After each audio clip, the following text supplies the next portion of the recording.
Raise your right hand and repeat after me. I, please state your name,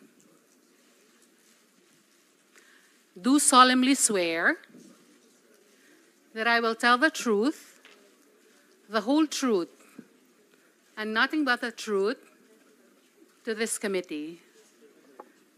Thank you. You may now take your seat. Thank you, Comsec. Ms. Carolyn, I think you're here as the interpreter.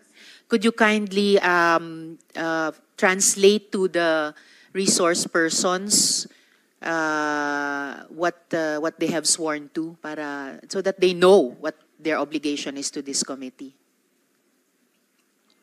刚才我们宣誓的是，就是我们在听证会的时候要说出真相，所有的真相。 Salamat, Ms. Carolyn. All right. So I will ask questions first to Yang Jianxin, or Tony Yang, or Antonio Maestrado Lim. Mr. Yang, kailan po kayo dumating sa Pilipinas? When did you come to the Philippines?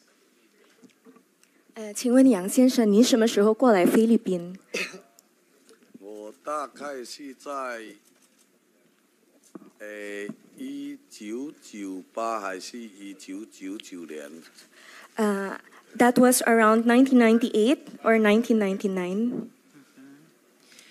So 1998 or 1999, you have been here for a quarter of a century or 26 years. 所以你在这里大概有26年了，是吧？哦，大概25、26年了。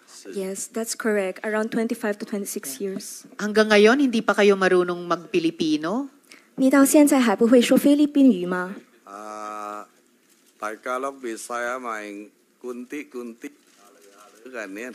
Yes, Tagalog, Bisaya, only a few, a mix of everything. Ganyan din yung sagot ni Michael Yang sa amin nung Farmally Investigation. Sa tagal na niya dito, hindi pa rin marunong mag-Pilipino o Bisaya ng fluent. Madam Chair? Anyway, yes, SP Pro Tempore? Maybe we can ask Senator Gatchalian to confirm if he is really telling the truth.